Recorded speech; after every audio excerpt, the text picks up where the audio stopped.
Boa noite a todos. É com imensa alegria que a gente adentra essa casa. Já desde lá da Varginha, quando começaram, né? Uma casinha pequena, um prédiozinho menor. Depois vieram para cá, coisa menor, e olha só que nós estamos. É com muita alegria, com muita... Tenho a certeza que a gente está bastante emocionado, que a gente está acompanhando todo esse progresso, vendo essa coisa. Que bom, que bom. Mas hoje, daí a nossa irmã, né, me passou hoje, para não esquecer da palestra, porque da outra vez que eu vim, passei, né, depois passei, para depois entrar. Aí ela se lembrou, puxa vida, agora eles ainda estão mexendo na rua e tudo, agora é capaz de ele se perder mais ainda. Então ela já mandou, eu vim mais cedo, aí eu disse para minha esposa, eu digo, bem, das outras vezes eu saí 7h15, 7h20, eu vou sair 10 para as 7. Pelo menos se eu me perder, dá tempo de eu chegar para fazer a palestra. Graças a Deus, até que não estava muito atrapalhado ali não, mas tudo bem. E eu sempre passo uma outra coisa, sempre que a gente assume a tribuna, que é, como a nossa irmã Tânia passou aqui, que tem pessoas novas aqui no recinto, né, que vieram pela primeira vez, da grande responsabilidade que a gente está tendo aqui na frente, ao vir divulgar a doutrina espírita. E eu sempre digo isso, né, que uma pessoa vem num centro espírita, ouvir falar sobre doutrina espírita, um orador espírita, ele vai levar isso como uma verdade para a sua vida, para o seu dia, né? Então eu digo a grande responsabilidade, que eu vou mexer com o mundo das ideias de cada um de vocês, até porque tem muita gente que não tem a oportunidade ou ainda não tem o discernimento suficiente para entender assim, poxa, qual é o livro que eu devo procurar para mim entender daquela palestra que ele falou, aquela coisa não ficou bem esclarecida, mas sempre façam alguma coisa, não levem dúvida para casa. Quando vocês tiverem alguma dúvida, alguma coisa que não ficou bem aclarado, alguma coisa, perguntem para os trabalhadores, ou às vezes até a gente pode auxiliar, não é? Alguma obra que sejam, para vocês não levarem dúvidas e sim a certeza. Porque a gente sempre passa, que a doutrina espírita ela é perfeita. O movimento nem tanto, porque o movimento é dos homens, né? Mas a doutrina é perfeita porque é dos espíritos. Então ela veio nessa sua concepção, de perfeição mesmo. E ela é responsável, é um dos pilares responsável por essa transição planetária que estamos já vivenciando. Isso que fique bem claro. A doutrina espírita ela é, sim, um dos pilares responsáveis pela essa transição planetária. Então, o que eu queria passar para vocês, e agradecer da casa, né, a oportunidade da gente poder vir aqui expor um pouco da doutrina, procurando ser o mais fiel possível ao Pentateuco Espírita e às obras subsidiárias da doutrina espírita. Trouxemos para a noite de hoje um tema bastante interessante, escolha das provas. Isso está lá no Livro dos Espíritos, capítulo 6. Né? Escolhermos as nossas provas. O que a gente veio fazer aqui, por que a gente está aqui, né? E aí tem lá. Daí eu peguei o significado primeiro no dicionário, o que ele queria dizer. Dificuldade, situação aflitiva ou sofrimento muito grande, que põe à prova a força moral, a fé religiosa, as convicções, etc., de um indivíduo. Achei bastante interessante essa colocação, nada, né? É uma amplitude, mas não é no sentido religioso do coisa, mas eles colocaram como centro, né? Eu achei bastante interessante essa. E a prova na conceito espírita. Teste, desafio ou oportunidade de aprendizado e crescimento espiritual, escolhido pelos próprios espíritos antes de reencarnar. Escolhido pelos próprios espíritos, escolhido por nós, antes de reencarnarmos. Aí eu peguei algumas colocações para a gente ver os critérios que é usado, né, para a gente reencarnar, para a gente voltar, para nossas escolhas. E como é feito? Expiação. Não é ficar espiando, né, para ver se o vizinho está fazendo tudo certinho, direitinho, nada não. Expiação é olharmos o nosso pretérito e vermos o que é isso. O que quer dizer expiação? Diz respeito às experiências que temos que vivenciar para reparar algum erro ou atitude equivocada. Costumo sempre dizer, O nosso passado nos condena. Todos nós. Não tem nenhum de nós aqui que é perfeito. Até porque se fôssemos perfeitos, não estaríamos aqui. Já estaríamos num planeta mais elevado, né? Então, todos nós temos um passadozinho que não é muito recomendável.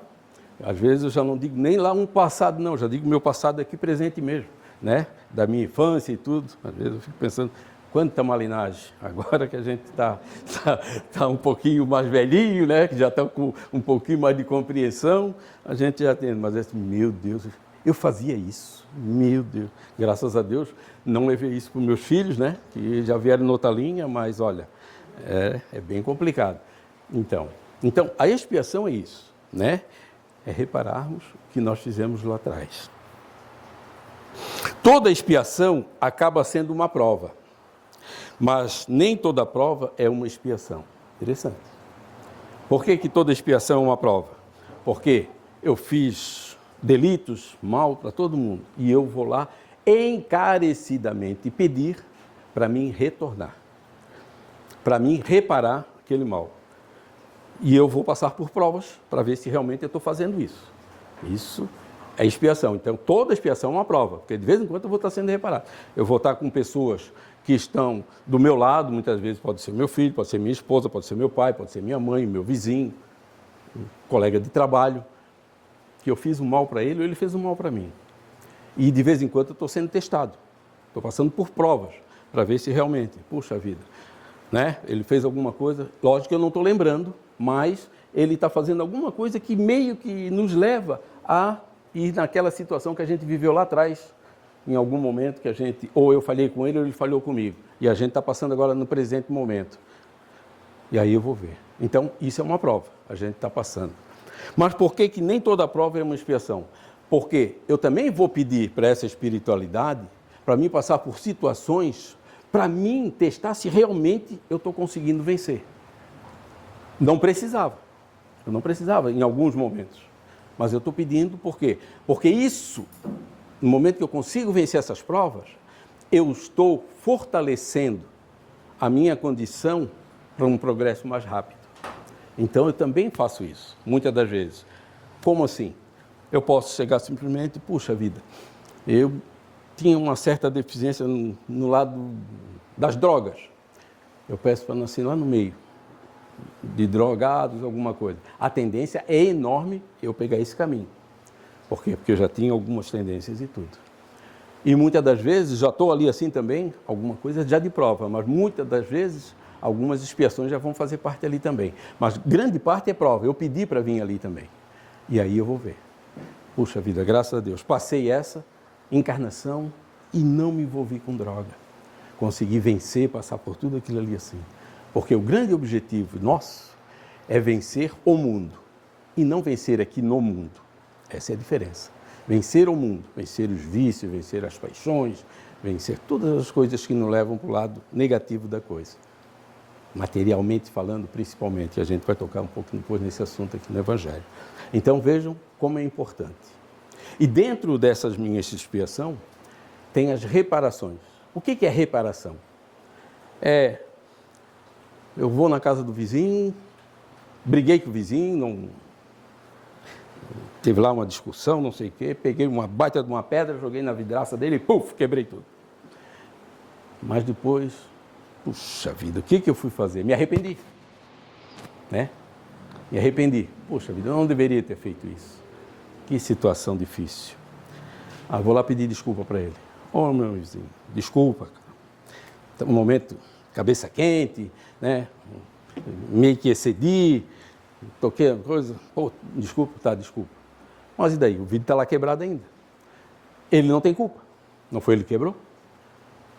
Ele vai pagar por uma coisa que ele não fez? Na lei de Deus, na lei da justiça divina, não tem esse negócio assim, eu estou pagando por uma coisa que eu não fiz. Não existe. Que a gente fique bem claro. Alguma coisa a gente deve. Alguma coisa a gente fez. Aí seria esse caso. Então eu fui lá, quebrei a vidraça dele, pedi desculpa para ele, ele me perdoou. Não, meu amigo, tudo bem e tal. Mas quem é que vai arrumar a vidraça? Tem que ser eu. Fui eu que quebrei. Então a reparação é isso. É eu ir lá reparar. eu ir lá, ter que ir lá comprar vidraça, botar, colocar. A mesma coisa nas nossas reencarnações, na nossa volta, né? Nós vamos reparar também. Fiz um mal, vem e vou. Conforme a minha conduta, conforme o andamento da minha, aqui, na presente encarnação, ou ela não aumenta, mas ela fica quase igual, eu posso diminuir e bastante, principalmente pela lei do amor. Como já diz o próprio Evangelho, o amor cobra uma montanha de pecados.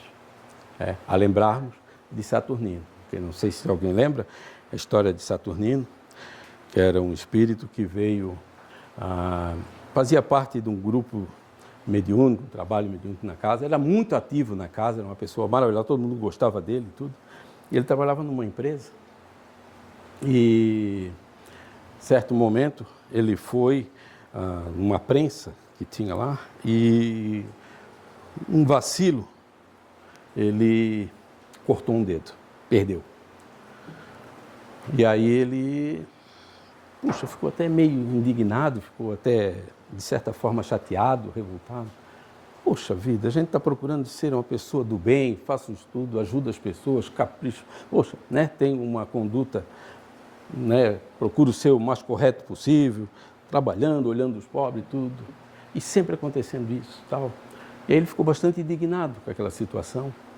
Aí nos trabalhos mediúnicos, perceberam, aí veio a espiritualidade. O que houve, meu irmão?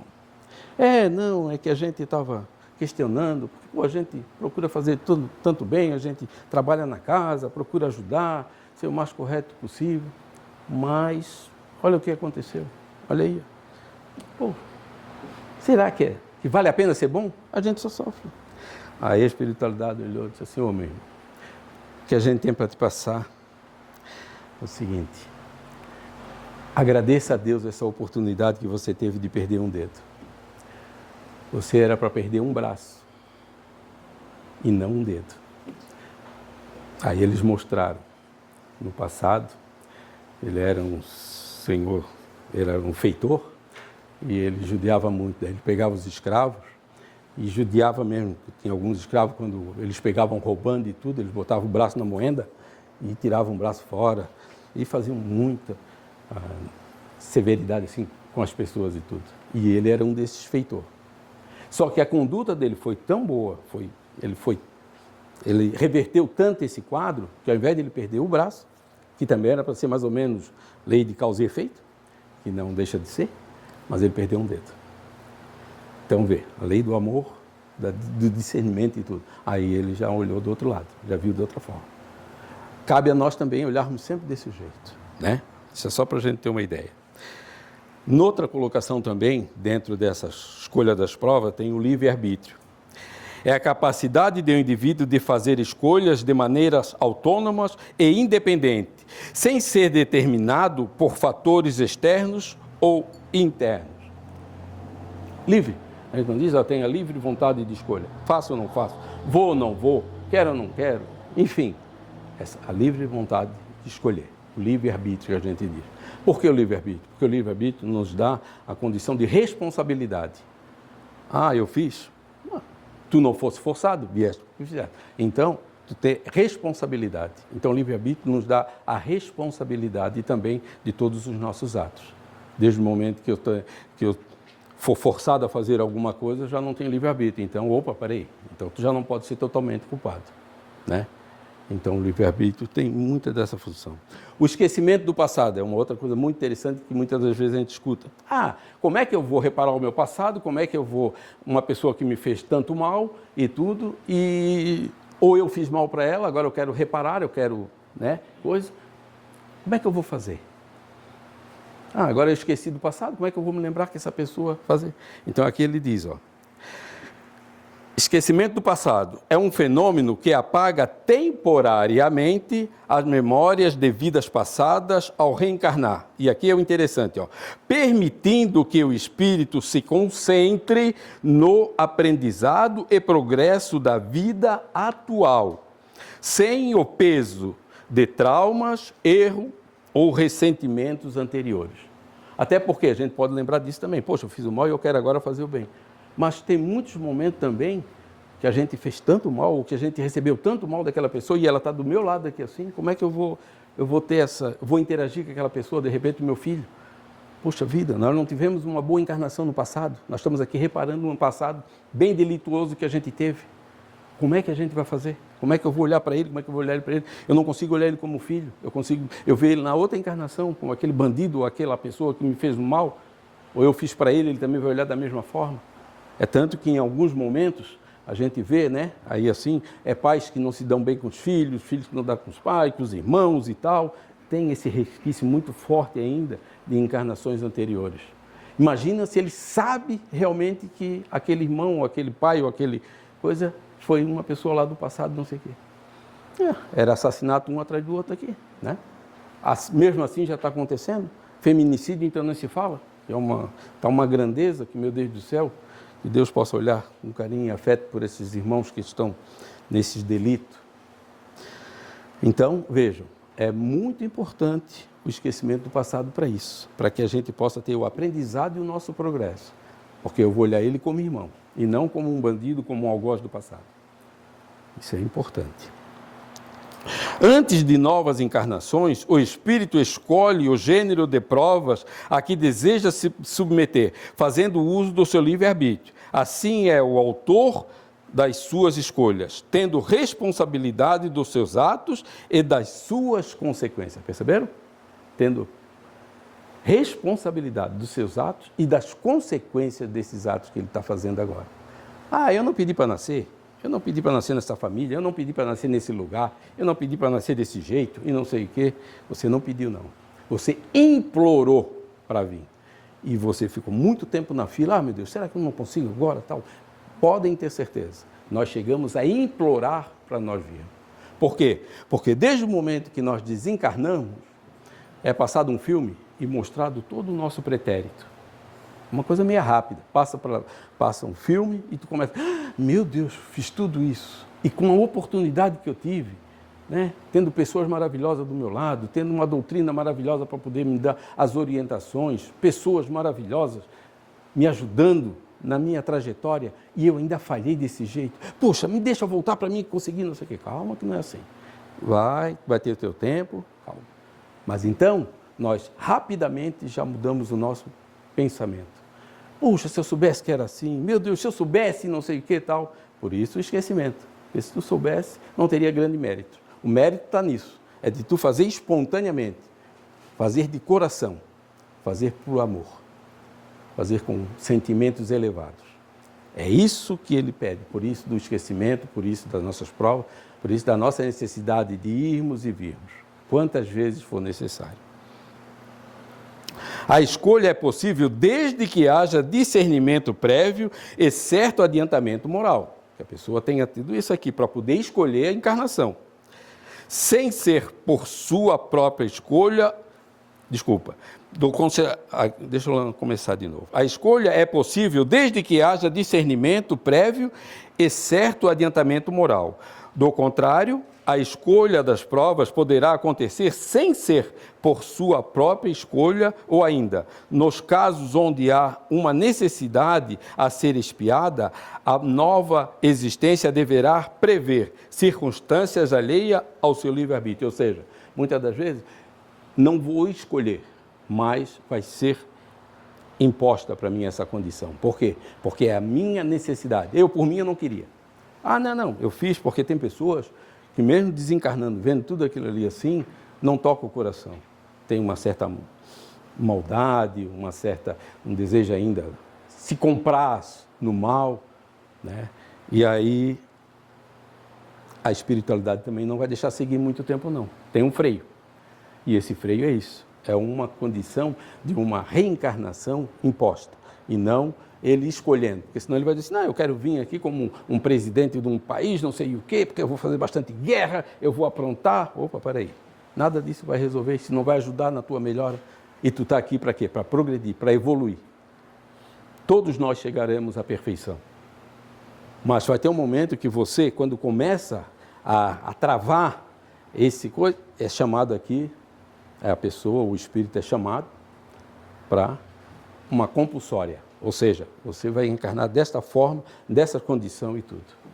Imaginamos agora, né, um Hitler da vida, milhões de pessoas que ele matou. Olha quanto tempo. Primeiro que ele fica muito tempo na espiritualidade, até meio escondido, para não verem, porque tem muitos espíritos ali que querem pegar. Imagina, ele reencarna e ele descobre, era fulano de tal, é milhões de espíritos ali. Esse espírito não ia ter condições nenhuma. Então, é esperado um certo tempo, ele vai, depois quando reencarna, bem desfigurado, normalmente é um espírito que vem com muitas deficiências, principalmente de ordem física, por conta de um espírito, né, dessa grandeza, e vai passar algumas encarnações dessa forma. Mas é imposta, é compulsória. Não é aquela assim, eu escolhi para vir dessa forma. Chico visitava sempre um espírito lá em Minas Gerais, e era um espírito que ficava em cima da cama, e ele era todo atrofiado, todo torto, todo quase que maniado assim, em cima da cama. E ele ia lá fazer a visita, levar alimentos e tudo. E aí um dia ele levou uns amigos deles que vieram de São Paulo, né, que vieram fazer a visita ao Chico. Chico assim, hoje eu tenho querem ir comigo? Eu tenho uma visita para fazer em tal lugar. Não, vamos sim, Chico, vamos lá. Aí foram lá com o Chico, chegou lá, o Chico entrou, casa bem humilde, bem simplesinha, só estava esse espírito e uma senhora que cuidava dele. Aí ele pegou, olhou e disse, aqui está. Daí esse pessoal que estava com o Chico disse, Chico, o que aconteceu com esse irmão? Aí o Chico já sabia da história, né? O Chico assim olhou e disse, esse irmão, ele das últimas 4 encarnações dele, ele saiu aqui pela porta do suicídio. Todas as vezes que ele vinha pela porta do suicídio. Ele chegava, ficava um certo tempo, aí quando chegava, vamos supor lá com 22, 23 anos, alguma coisa assim, ele sentia esse forte desejo de coisa, daqui a pouco chegava lá e se suicidava. 4 vezes mais ou menos. Aí nessa encarnação, lógico que ele não ia deixar, por isso que eu estou dizendo, essa já não foi uma encarnação de livre-arbítrio, foi compulsória. Aí ele veio nesse corpo todo atrofiado. Mesmo nesse corpo todo atrofiado, de vez em quando ele ainda pegava, todo torcido, em cima de uma cama, a vida dele foi toda em cima de uma cama torcida ali. Para cuidar dele foi bem difícil. Ele ainda tentava se suicidar. Ele tentava se jogar da cama, cair de um certo modo, para ver se conseguia fazer o intento, para você ver. Aí veio 2 encarnações mais ou menos assim, aí se enfraquece um pouco o desejo, né, o ímpeto, e aí é onde ele consegue ir devagarinho, novamente engrenando coisa. Mas vejam a dificuldade que é para o espírito desencarnar desta forma, né?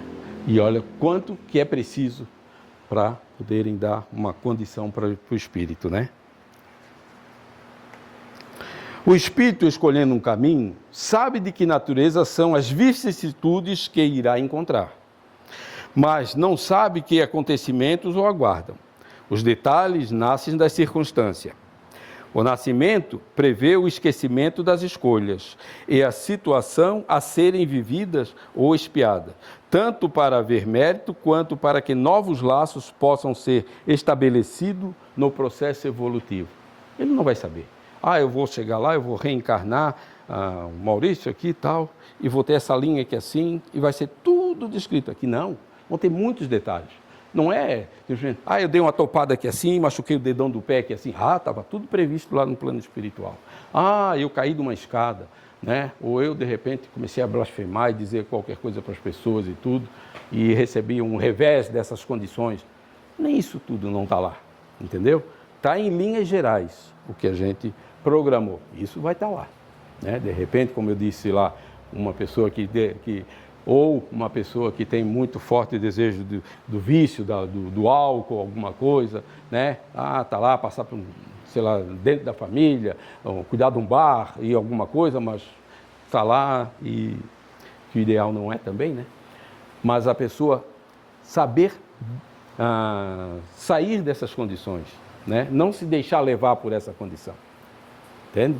Esse é o mérito de quem está reencarnando, de poder vencer as vicissitudes. Porque nós temos, e isso é bom que a gente tenha sempre em mente, nós somos eminentemente sociais, nós temos que viver em sociedade. Eu costumo sempre dizer que a maior ferramenta para a nossa evolução, para o nosso progresso, é o nosso próximo. O nosso próximo é a maior ferramenta que nós temos. Tenham certeza absoluta. Por quê? Se você morar... Até o Haroldo Dutra Dias conta isso mesmo. Ele diz assim, você pega e vai morar numa ilha. Ah, você foi super condecorado, né? Recebeu estrela, recebeu medalhas. Ah, você foi muito elogiado por tudo, não sei o quê. Mas o mérito disso está em você mostrar para as pessoas. Ah, olha, eu fui condecorado, eu recebi medalhas e tal, não sei o quê, não sei o quê. Numa ilha deserta, o que vale isso? O que tem? Então, o outro lado também procede. Se você quer evoluir e progredir, você vai ter que passar pelo meio de todas essas situações. Não sairás daí sem ter pago o último cetil, já disse o Cristo. Por que ele diz isso? Porque, e o Haroldo também diz outra coisa, enquanto no planeta, aqui no planeta Terra, tiver uma gota de sangue sendo derramada pelo ódio, pela vingança, pelo desejo de vingança, esse país não, o planeta não vai progredir. Por quê? Porque vai ter que ser uma situação igual para todos. Pessoas que vão ter que estar numa linha de raciocínio, de pensamento, de sentimentos, meio que linear. E igual. Então, poxa, eu não vou querer ver o meu irmão sofrendo, eu não vou querer meu irmão passando por dificuldade de jeito nenhum. Ah, mas eu estou bem, ele está mal. Não, não pode. Isso não existe. Em mundos superiores ou mundos elevados, isso não existe. A minha felicidade vai depender e vai ser muito eu ver o meu irmão feliz. Olha só que interessante. Quando eu tiver isso, como por isso que o Cristo diz, ama a Deus sobre todas as coisas e ao próximo como a ti mesmo. Então, se eu amo meu próximo como a mim mesmo, a felicidade dele é a minha felicidade. Entenderam? É dessa forma que o Cristo quer passar. Eu dependo muito disso. Então, por isso que nós temos que ser eminentemente sociais. Vivermos em sociedade. Porque eu vou trabalhar tolerância, paciência, resignação, amor ao próximo, né? Caridade, fraternidade. Tudo isso eu vou ter que trabalhar com quem? Com o meu próximo. O meu próximo. O meu próximo não quer dizer que seja, pode ser minha esposa, meu filho, minha mãe, meu pai, mas todas as pessoas que estão ao meu derredor. E as pessoas, para nós desenvolvermos o amor universal, que é isso que eu digo, o amor universal. É eu amar todas as pessoas de igual modo, como fazia a Madre Teresa de Calcutá, que não tinha distinção. Aqueles irmãos leprosos que estavam lá na rua, que deixavam lá para serem mortos. Por quê? Porque eles não podiam mais voltar para seus lares, porque eles tinham a lepra, e aí eles podiam passar para as pessoas de dentro de casa, eles botavam na rua ou levavam para o vale dos leprosos. E lá ficavam até morrer, ficavam para morrer. O que ela fazia? Ela passava pela rua, quando ela via esses irmãozinhos jogado mesmo, eles botavam lá e ficavam. Como muita gente hoje não pega esse lixo e bota ali assim para o caminhão passar e levar e coisa, as pessoas eram quase da mesma forma. Eles botavam lá para a pessoa para ir embora mesmo, porque ele ficando dentro de casa, ele podia passar para outras pessoas, transmitir a doença. E naquela época não tinha remédio, não tinha cura. Então, era uma situação, de certa forma, até uma prevenção. Deixa ele lá, pelo menos aqui ninguém vai pegar. E ela não, ela ia lá, recolhia esses irmãos.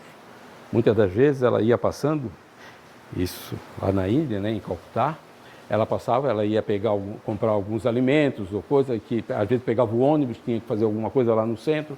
Quando ela voltava, que ela passava e via aqueles irmãozinhos caídos ali no chão, todo aquele jeitinho ali, ela olhava muito sério e ia. Chegava lá onde é que ela estava, lá no galpão, uma casa que ela tinha de repouso, de retiro, que ela aconchegava todos esses irmãos, ela ia lá, pegava um carro que ela tinha, uma caminhonete, pegava um motorista, vamos lá recolher mais 2, 3 pessoas que ela encontrava no caminho. Pegava, botava dentro do carro e levava para lá para ser tratada.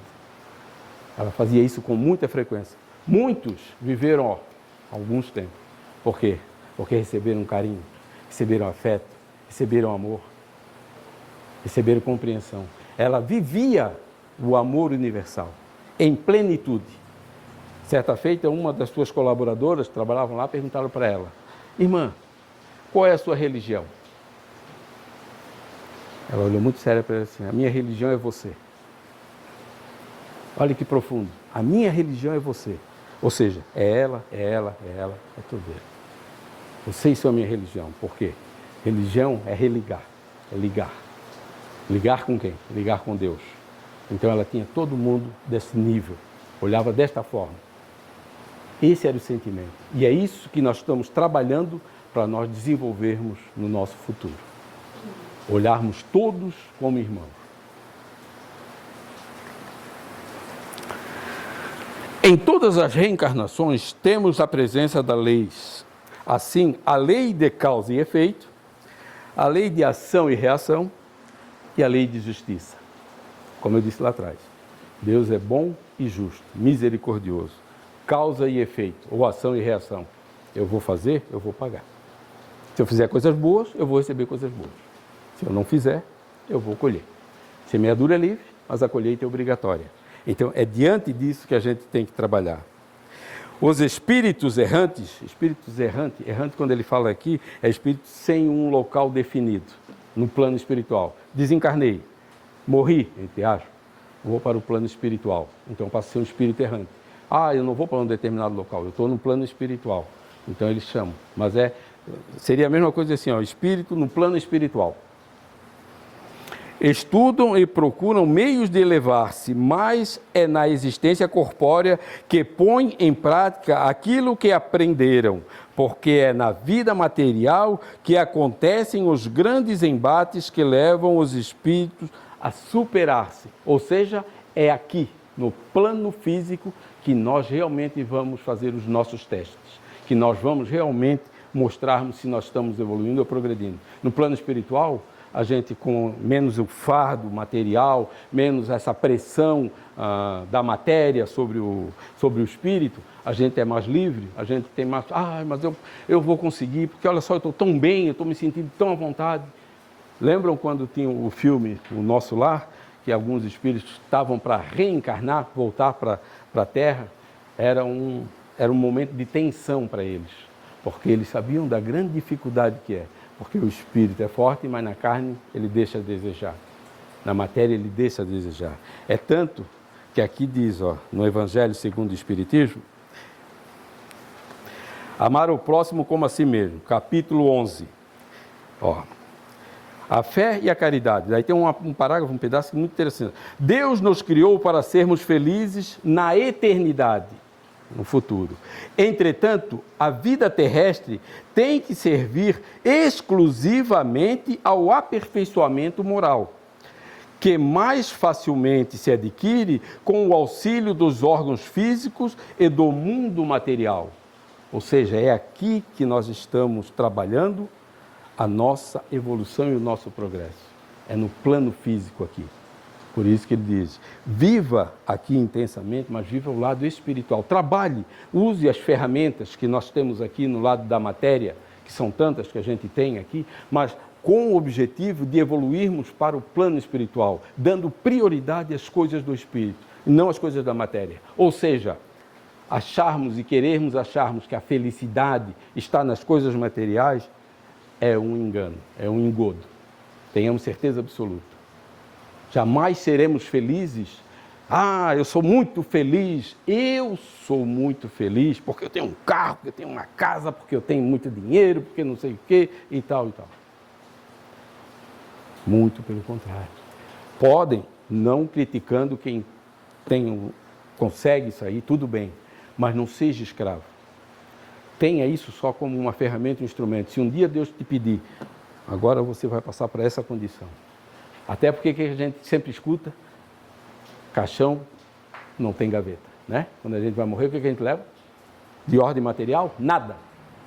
Mas de ordem espiritual, os nossos ganhos, as nossas aquisições, sentimento, amor, tolerância, trabalhar tudo isso dentro de nós, para nós chegarmos no plano espiritual e dizer assim, fui pobre na matéria muitas das vezes, como acontecia. Muitos livros nos passam que pessoas que viviam aqui como verdadeiras rainhas, viviam coisas, tudo chegava no plano espiritual, muitas das vezes, quem é que vinha recepcionar esses espíritos que aqui na Terra tinham muito poder, que tinham muita coisa? Eram muitas das vezes a serva, o servo deles, né? Um empregado que tinha lá. Mas como? Como é que tu está nessa condição? Eu é que sou não sei o quê. Não, isso valia lá na matéria. Agora aqui no plano espiritual, não. Aqui é de ordem espiritual. E eles eram muito evoluídos no lado espiritual.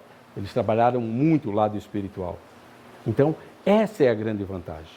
É olharmos o lado espiritual das coisas. E darmos ênfase, darmos prioridade às coisas do Espírito. Como já dizia Jesus, primeiras coisas de Deus. E o mais será dado pelo acréscimo da misericórdia divina. E isso é uma grande realidade. Para nós encerrarmos, nós já tínhamos um trabalho na Casa Espírita Bezerra de Menezes, no qual a gente era o diretor do grupo, era um grupo de mediúnico, e a gente, um irmão nosso desencarnou, ele que dirigia, e aí me convidaram, Maurício, não assume? Tá, tudo bem, a gente foi, assumiu, começou a trabalhar. E depois de um certo tempo, esse irmão que desencarnou, que fazia parte do grupo, começou a comunicar. E ele dava assistência no plano espiritual ali no nosso grupo.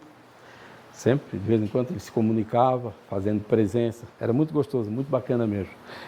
Aí, certa feita, um dia ele chegou e disse para o pessoal, olha, gente, eu só peço um momento da atenção de vocês, porque a partir de hoje, eu não vou mais estar junto com vocês agora aqui, porque eu estou sendo convidado, eu estou indo para um curso, olha só que bacana, no plano espiritual. Estou indo para fazer um curso no plano espiritual, e para mim me aprimorar, porque futuramente, lógico, vai reencarnar, então ele precisava disso. Então ele foi fazer um curso no plano espiritual. E deixou nós ali. Daí ele estava falando. Por que eu citei isso? Porque assim, como eu sempre digo, no plano espiritual, ele vai nos dar a teoria, mas a prática é aqui. Aqui é que nós vamos vivenciar mesmo se a gente está indo bem, se a gente está indo mal, como é que a gente está fazendo. Então, pensamos sempre desta forma. O nosso próximo é a pessoa mais importante para nós. E vamos vivenciar desta forma. Porque Deus nos ama e nos criou todos para sermos felizes. E como ele disse aqui, na eternidade. Porque nós tivemos um começo. Nós não somos eternos, nós somos imortais. Porque nós tivemos um começo, mas nós não vamos ter fim. Nascemos, mas não morreremos jamais. Então, cabe a cada um de nós levarmos isso como a nossa meta, como a direção para o nosso caminho. Que a paz do Senhor esteja no coração de todos vocês, que Deus abençoe a todos, tenhamos uma excelente semana, uma ótima noite, que Deus abençoe a todos. Fiquem com Deus.